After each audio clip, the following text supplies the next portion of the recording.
tubaje kubaramutsa mwese abamenyeshamakuru namwe batumiye turi kumwe muri uyu mwanya mwiza.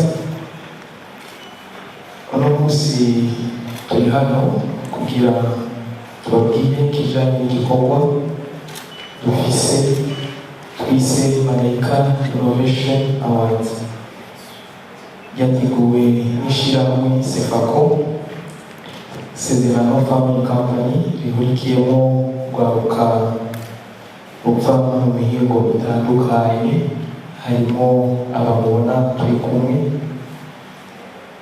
Rero Sefako tubicishije muri niya Malayika Innovation Award twifuje guteza imbere izina mwigeme wese biciye mu bikorwa byo kurima canke korora ubworozi. Ubu rero twaratunganije ihiganwa twise Malayika Innovation edition ya kabiri rihuza abigeme bava mu ntara zitandukanye z'igihugu cacu c'Uburundi. Uyu mwaka tukaba dufise abigeme 12 bariko barahiganwa, aho uno munsi baza kugaragaza impano zabo. Abo bigeme ko nabivuze bava mu ntara zitandukanye, kandi n'ihiganwa tugira kabiri inyuma y'ihiganwa twakoze mu mwaka uheze, ayo ryabaye irya mbere ryabaye mu ntara ya Bubanza. Rero turi hano kugira ngo kubifuza kumenya ibirushije ku bijanye n'ihiganwa tubibabwire.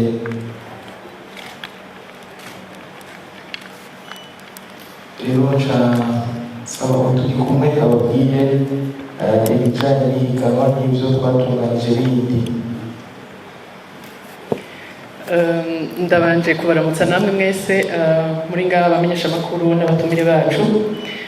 Nk'uko uwatanguye yabivuze, uyu munsi niho haza kuba igice ca nyuma arico twise finale ca Malayika Innovation Award. Hanyuma uko bitunganijwe muri ico gice ni ukuvuga ko haza kuba ugushira habona canke ico no kwita presentation y'amaprojet y'abakandidate bacu uko ari 12. Hanyuma muri abo bakandidate 12 haraza gutorwamo aba finaliste, donc aribo bigeme batatu bijanye n'amaprojet bazoba bapresence n'amaprojet azoba yasumbije novuga impact isumba ayandi. Rero muri abo bigeme batatu baza gutorwa baraza kuronka ivyo twokwita ubushimwe, ari vyo les prix. Donc hariho prix iza kuba décerné ku Malayika wa mbere, hanyuma ku Malayika wa kabiri, hanyuma kandi no ku Malayika wa gatatu. Hanyuma muri ivyo vyose hariho ikintu twise prix ya muri rusangi, ni ukuvuga ni ku bijanye n'umugambi uzocuranguka mu nyuma duhejeje iri higanwa. Ni ukuvuga hazoba hariho igikorwa kizokorerwa hamwe n'abo bigeme bose dufatikanije hamwe n'ishirahamwe Sefako dusanzwe ryorganije iri higanwa. Ego nibaza ko ari ivyo mu bisanzwe. Iryo higanwa riza gutangura isaha 11, donc 17h. Hanyuma haraza kuba ivyo no kwita utundi tuntu, so kuvuga ko ari juste iyo presentation y'amaprojet. Haraza kuba intambo, haraza kuba défilé, haraza kuba ibintu bitandukanye muri iryo higanwa. Hanyuma turafise abatumire baza kuva mu mihingo itandukanye, harimo abadufashije, abo twita aba partenaire, abadufashije kugira ngo iri higanwa turigereko, kuko haba hasabwa ibintu byinshi. Muri rusangi rero bose turaza kubana uno munsi. ego hari n'umutumire w'umumisi twatumiye avuye hanze nawe nyene turaza kubana muri iryo higanwa. Ego nibaza ko ari ivyo ibisigaye nibaza ko Thierry yonyunganira. Murakoze. Arakoze cyane Ahmed.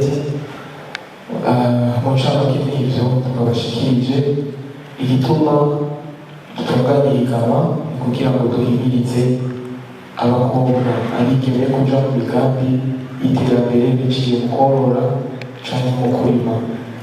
Tugira kubera akenshi ari ibikorwa tubona bigenewe abagabo canke abahungu gusa, ariko ubu turashima ko abigeme bariko barabihurumbira, tukabona tukuri ko bafise amatera canke ibibanza bariko bakoreramo iyo migambi. Ni kuvuga abo bakandidati canke abo bahiga amashuri na babiri bose twarashoboye kubagendera mu bibanza bakoreramo, kandi by'ukuri barafise ivyo bariko barakora bakiri no gushigikirwa kugira ngo bigere kure. Rero turaza kubabona impano zabo baza kuzishikiriza umwe wese utandukanye yiwe anatubwira ivyo yateguye mu mwanya uri imbere. Nibaza ko ari ivyo mu ncamake. Ubundi tuca twakira ufise ibibazo canke icabaza kugira ngo tubishure. Murakoze. Kugira ngo twishura ibibazo kugira ntiduhave tuvyibagira. Urakoze cyane ku kibazo ubajije. Alors ngerageje kukwishura, urabajije ku kintu twisunze kugira ngo tugire selection muri abo bakandidata. Alors ikintu ca mbere twisunze nk'uko umugambi wa Malayika ubivuga, ni umugambi w'umurimyi n'ubworozi. Ni ukuvuga ngo iyo umuntu arima canke iyo yorora, iyo arima aba afise aharimira kandi aba afise n'ivyo arima, ni ukuvuga ivyo yimbura. Hanyuma kuworora nawe aba afise ibitungwa yorora. Rero ku maproje twari twaronse twarasavye abakandidate ko batugirira utuvideo tw'iminota mikeya kugira ngo bashobore kutubwira muri make uwo mugambi bakora. Hanyuma mu mugambi rero muri utwo tuvideo twararavye, twaca turaba umugambi novuga uje uzana ikindi kintu, kuko benshi bibaza ko kurima ari ukurima gusa, mugabo ntibiyumvire mbega ibi vyimburwa ndavyimbuye bica bigenda gute. Rero twararaba umuntu afise kubona kure, no kuvuga yiyumviriye guheza kwimbura nca nkora iki, no kuvuga yari yateguye déjà l'après-projet. Donc après production je fais quoi avec. Ivyo rero byaradufashije guhitamwo abakandidate, kuko twavuga tuti ni byiza ko umuntu yiyumvira kurima canke korora, mugabo ni byiza kandi ko yongera ko akarusho, no kuvuga valeur ajoutée kuri ivyo bintu yimbura.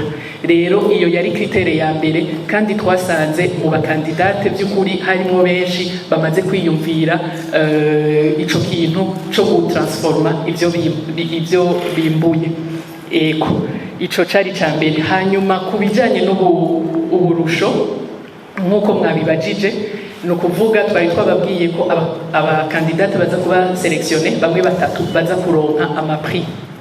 Rero Malayika wa mbere azoba yatahukanye ikibanza ca mbere aza kuronka ibahasha ringana n'umuriyoni w'amafaranga y'amarundi.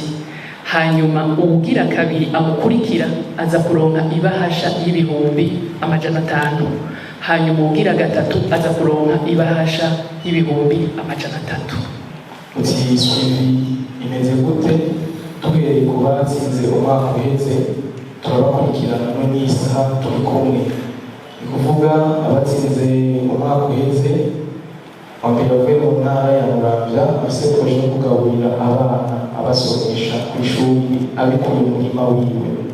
Ni kuvuga uwo muntu twaba tumugendera, kandi bivanye nuko twamushigikiye proje yiwe arayibandanya kandi n'abana arabagaburira.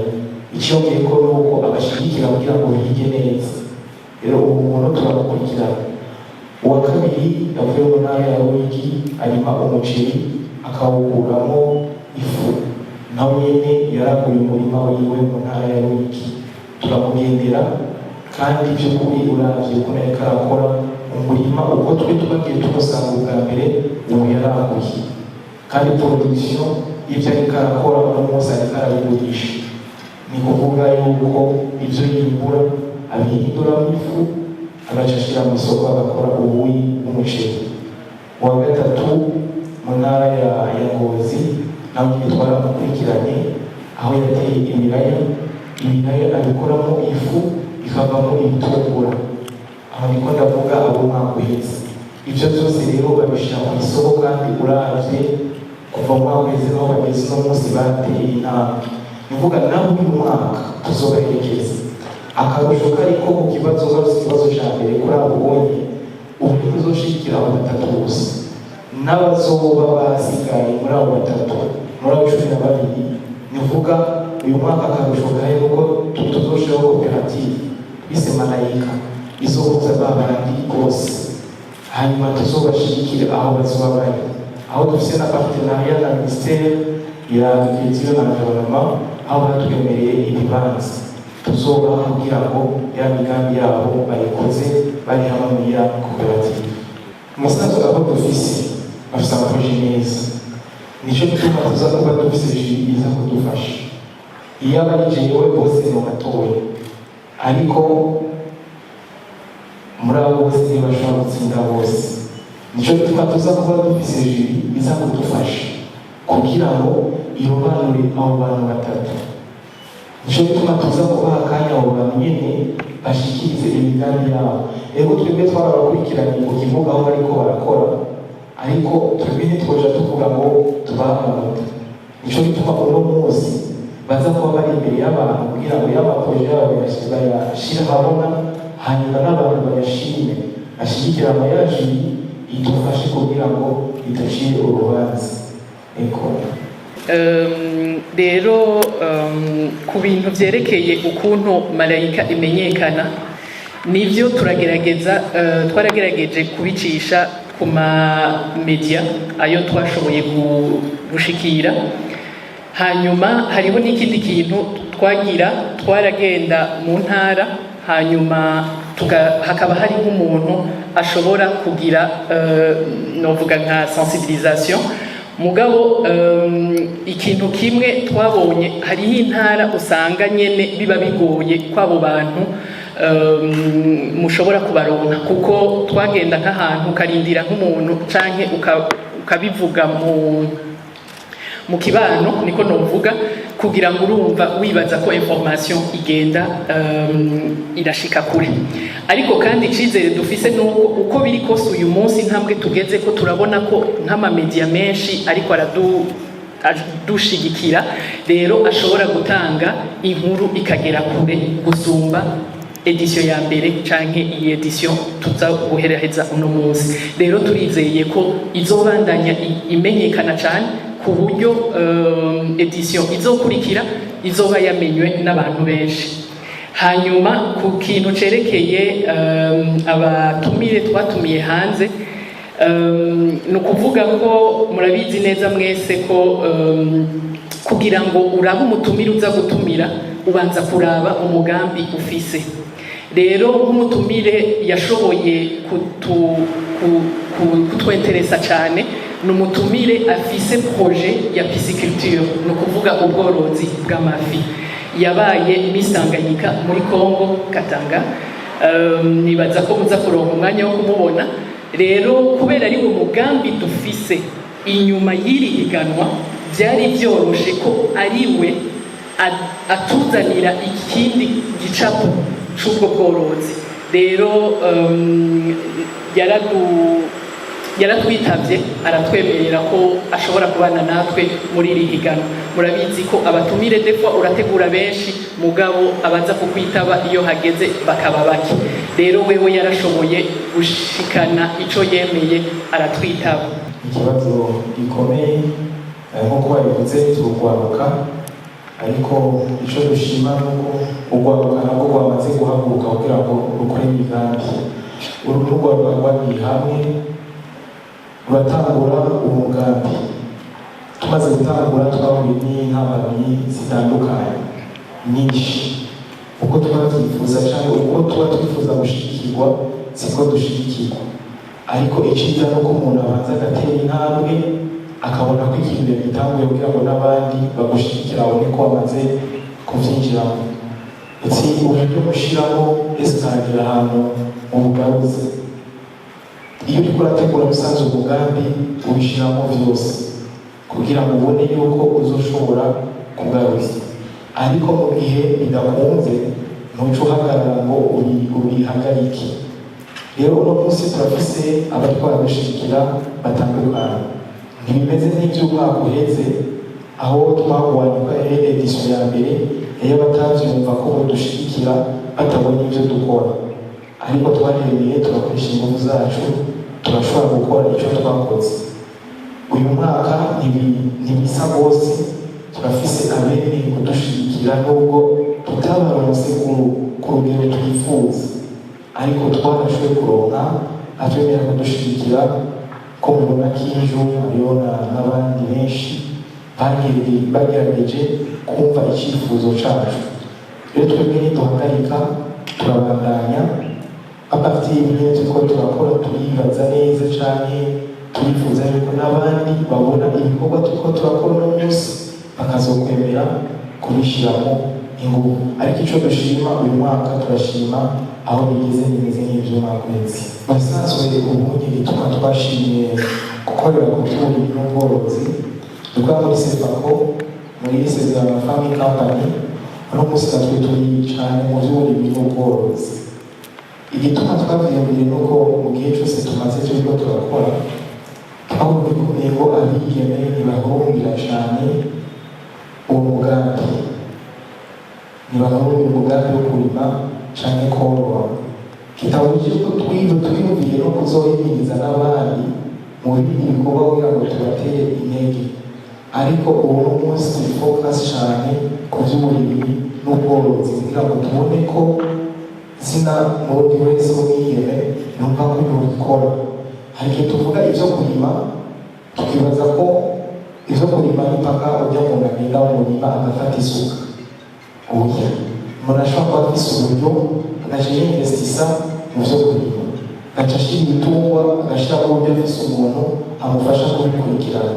Rero uno munsi turi focus cyane kugira ngo duhimirize abigeme cyumve yuko iyo migambi mubikora, kandi umunsi turanezerewe ko hariho abantu benshi, hariho abigeme benshi bariko barabikora, tubona ari abahungu cyane babyibazaho, ariko n'abandi turabatera intege kugira ngo bakore iyindi migambi. Ariko uno munsi icyo duhagazemo cyane ni ibintu byo kurima no korora. Uno munsi turiko dukorana cyane n'abaklake Sebilake ku bayizi, iyo turiko turakorana nayo mu ntara zitandukanye. N'abahanye twarose bitoza turakorana na Sebilake mu ntara, amaklake ari mu ntara aradufasha kugira ngo aba bantu dushobore kubaronka. Kubifuza aho dukorera, no munsi turiko dukorera muri komine Mpanda, juste hepfo y'ibitaro bya Mpanda, aho dusanzwe dufise association yacu Sefako isanzwe ifiseho n'ubworozi n'ubw'amafi cyangwa ibyo kurima, niho dukorera. Mudukenera mu gisagara cya Bujumbura tuba turi mu Kabondo muri Pyramid Center. Murakoze cyane kuri ico kibazo. Icambere kuri ubu bushimwe tuza guha abazoba babaye abambere, si ukuvuga ko ariyo mafaranga mu bisanzwe bazoba bagiye gutambuza imigambi yabo. Twababwiye ko ari abantu twatoye, abantu basanzwe bafise imigambi kandi batanguye. Hariho abamaze imyaka 2, hariho abamaze umwaka umwe, hariho abamaze imyaka irenga.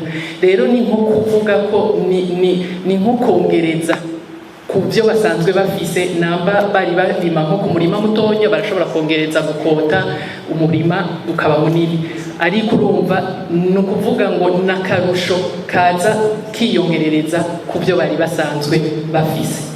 Hanyuma ku bijyanye n'abakorera ruguru nabo nyene nta kibazo na kimwe gihari, kuko n'igihe twaje kubaraba kubagendera aho bakorera twabasanze ku kivi, ni ukuvuga twabasanze aho bakorera.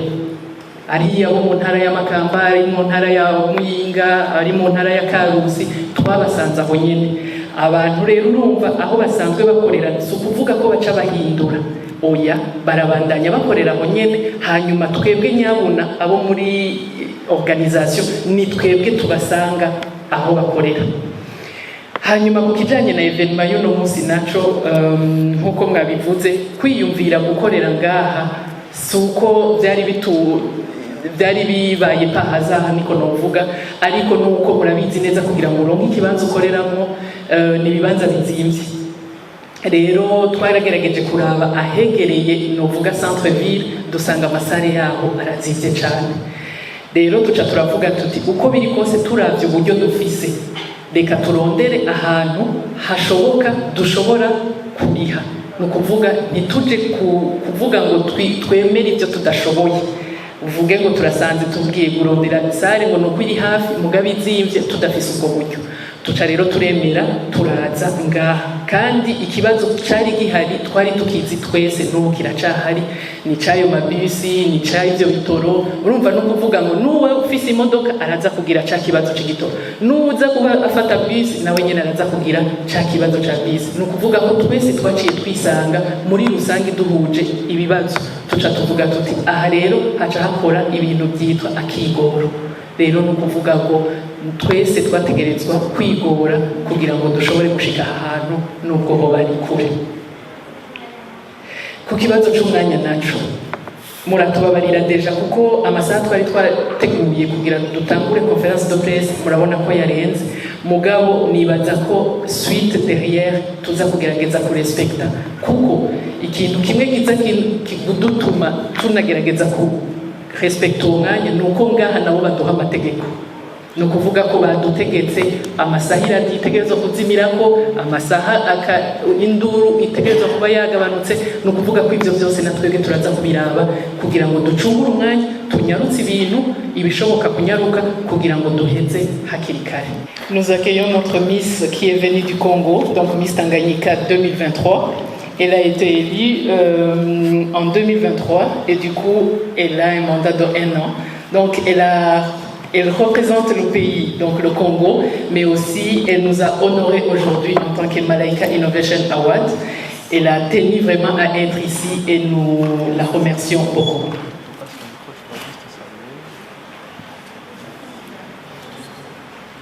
Bonsoir à tous. Je m'appelle Pierrette Malassi et je suis la ministre du Congo, comme vous le savez déjà.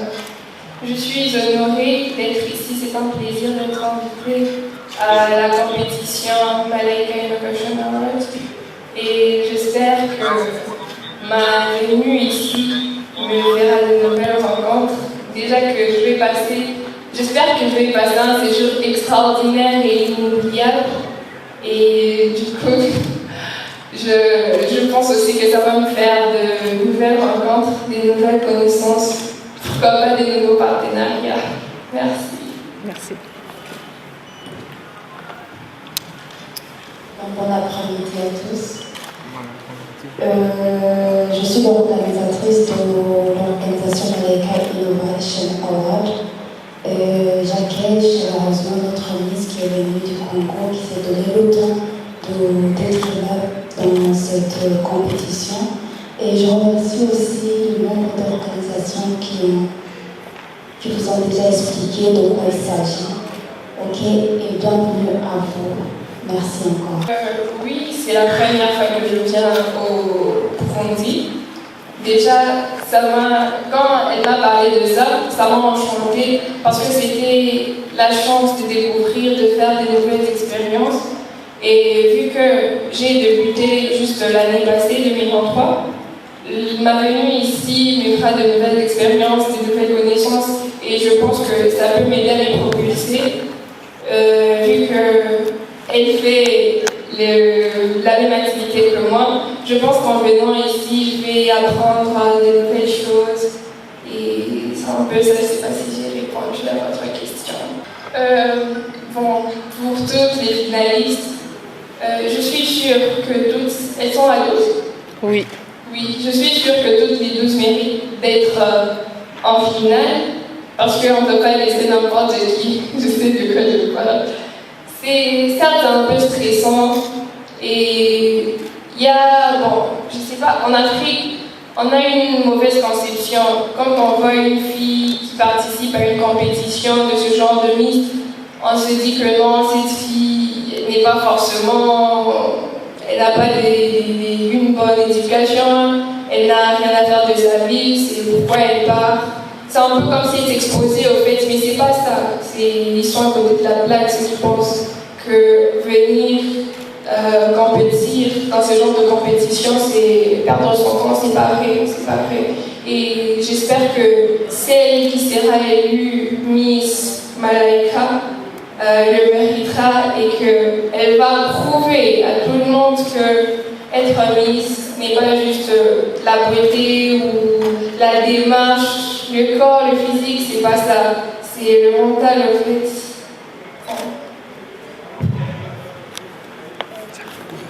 Pardon, j'aimerais ajouter notre invité, tout en la rappelant que c'est pas Miss, c'est Malaika. Malaika qui travaille dans l'agriculture et l'élevage. Elle a voulu dire qu'il y a des gens, des filles, qui pensent que l'agriculture et l'élevage ne peuvent pas être mis en valeur, que ce n'est pas un travail qui rapporte, mais on veut montrer la différence en prouvant qu'il y a des filles de moins de 25 ans qui ont déjà commencé à travailler dans l'agriculture et l'élevage pour prouver que c'est possible. En un peu de monde, c'est ça. Et puis on les encourage, on espère, ce ne sont pas tous qui vont gagner, mais on espère que ceux à qui c'est la vie seront choisis. On va bien les suivre, faire les suivis, et même ceux qui vont rester, il y aura aussi des suivis pour eux. Bon, en commençant d'abord le projet, il y avait Miss Cameroun, Miss Ouganda et Miss Congo. Miss Cameroun qui est tombée malade énormément. Miss Ouganda qui avait déjà accepté de la confirmation et qu'on avait déjà prévu de l'accueillir, mais malheureusement, il y a eu, je ne sais pas par le cri pourquoi, ils m'ont écrit qu'on s'excuse, ils ne seront pas là. Du coup, c'est elle qui a été présente aujourd'hui.